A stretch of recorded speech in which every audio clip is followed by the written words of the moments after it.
I know it's early, y'all. I know it's early, and I know it's early for hot takes, but damn it, I'm going out on the limb early in this summertime, and I'm going to say I'm betting on Luka Doncic to win the MVP next season.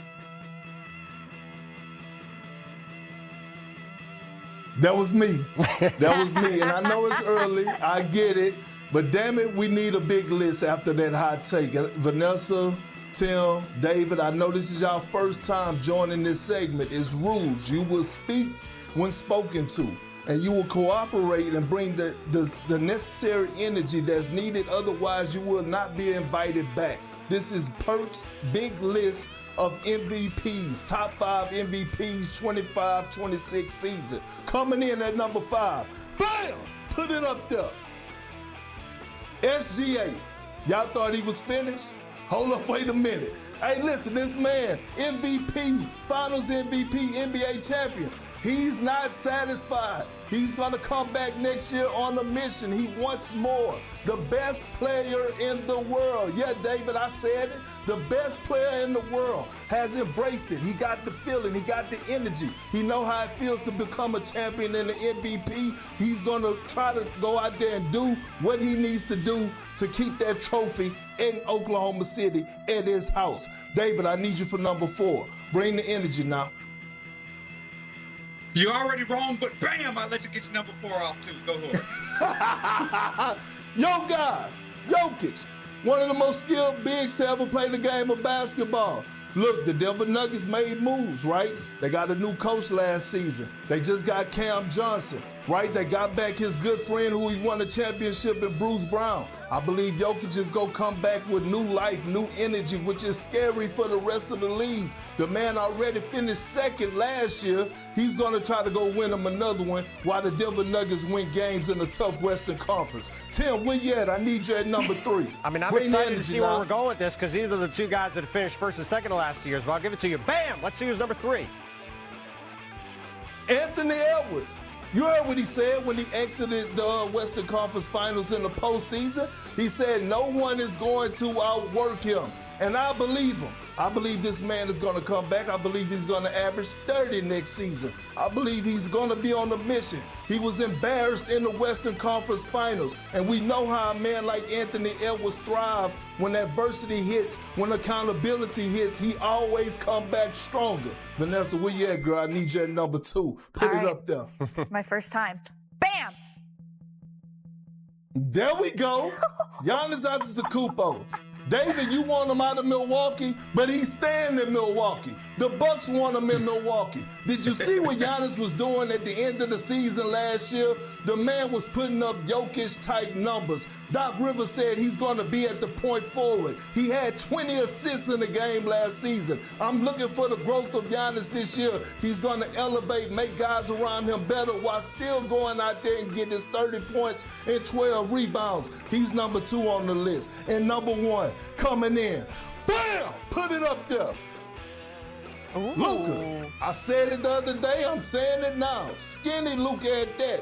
He's engaged. He felt disrespected. The Mavs gave up on him. They traded him. It was a lot of offseason noise, criticism. A lot of it came from me about how he couldn't defend. Now all of a sudden we're getting engaged, disrespected Luka that's holding himself accountable. Again, this is my list. This is not anybody else's list. This is Big Perk list, and y'all all are invited back. I really appreciate the amount of effort and energy you put into that. It must be hot in Houston. You're straight sweating after doing that, Perk. God bless.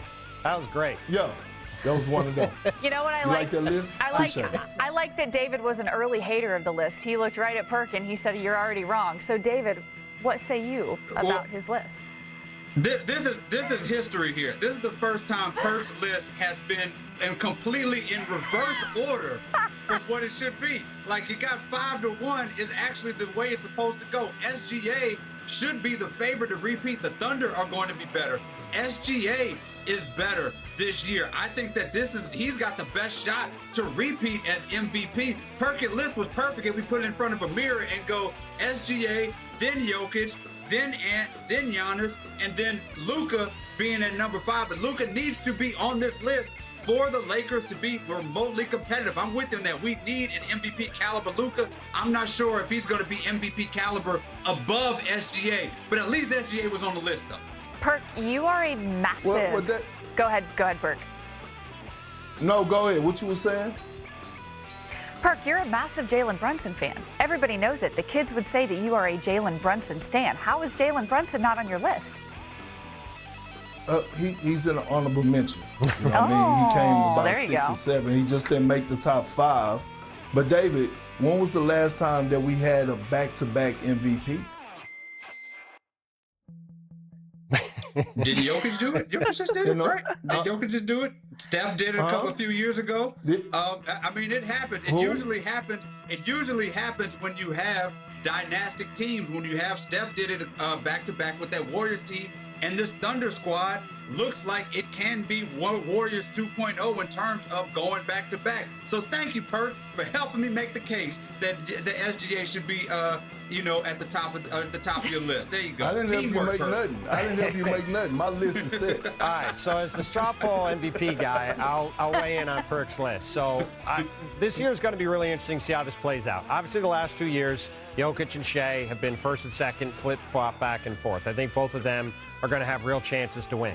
I understand why you have Anthony Edwards on the list, Perk. I don't think Minnesota is going to be good enough for Anthony Edwards to be in the mix. Giannis is going to be a fascinating case because he does not have a strong supporting cast in Milwaukee. To your point, Perk, if he's running point forward like he was when Dame was out late in the regular season all year, he could put up truly astronomical numbers. And if Milwaukee has a pretty good team in a weak Eastern Conference and he's putting up 30, 15, and 7, he's going to have a real shot to win. And Luka Doncic playing on the Lakers is obviously going to get a ton of attention. The Lakers have a fairly weak supporting cast around he and LeBron.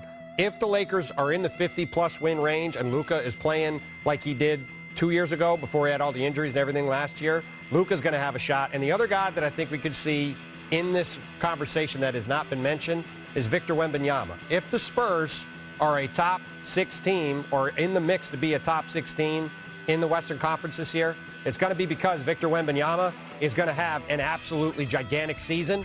And these awards are all about narrative, and Victor is going to have a lot of juice behind him. And the only other thing I'll add, Vanessa mentioned Jalen Brunson before. Whether it's Jalen Brunson or whether it's Donovan Mitchell or one of the other guys on the Cavs, those two teams are going to win a ton of games in the Eastern Conference. I would expect guys from those two teams will be in the mix here as well. There is nothing like a big Perk list to stir up some discussion. All right, let's revisit the top story of the day. Shams reported earlier in our show that Jonathan Kuminga and the Warriors are still in a standoff on a new contract. The Kings and the Suns have reached out for potential sign and trade deals, but the Warriors are not interested. Now, we welcome in ESPN's new Warriors reporter, Anthony Slater, who's making his NBA Today debut as well. Yay! Claps all around. Welcome, Anthony. No one has been closer to this team than you over the past several years. Kuminga's role has changed throughout his 4 seasons in the league. Currently, as of right now, what is Steve Kerr's perception of Jonathan Kuminga?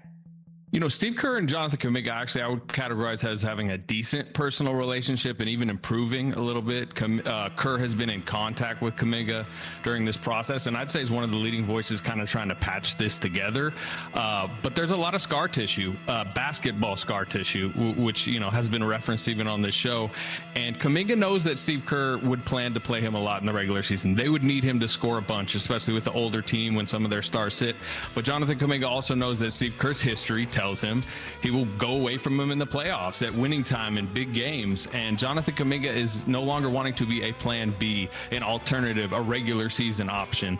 He wants to be, a full-time featured guy in an offense. And as much as I think him and Kerr actually do generally get along personally, he knows Kerr's history and coaching him on the court, and that hasn't led to what he has wanted it to lead to. Yeah, you and I were both at the Rockets-Warriors series. He basically didn't play. This Warriors team, by the way, has 9 players under contract for next season.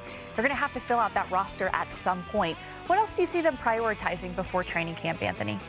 Yeah, Tim said it earlier. All signs point to Al Horford. They're certainly interested in him. I would say if they are not able to get that done, if Horford, who you hear is also mulling retirement, if he's not on the roster next year, it's a big miss by the Warriors because that's in their plans. They need a stretch five. They're also looking for perimeter defense. There is mutual interest in a reunion with DeAnthony Melton, who played only 6 games for them last year before he tore an ACL, but it was a really good fit. Steph Curry likes him. And they want some extra shooting. Another name I'm hearing with mutual interest, Seth Curry, actually, as a potential bench shooting option with a family tie. And then, the other thing they need is they need youth, they need athleticism, and they need scoring. And Jonathan Kuminga fits that. It's clear Jonathan Kuminga is in their plans, but I'm not sure the Warriors are in Kuminga's plans, and that's what's still trying to get sorted out. Great stuff. Definitely seems like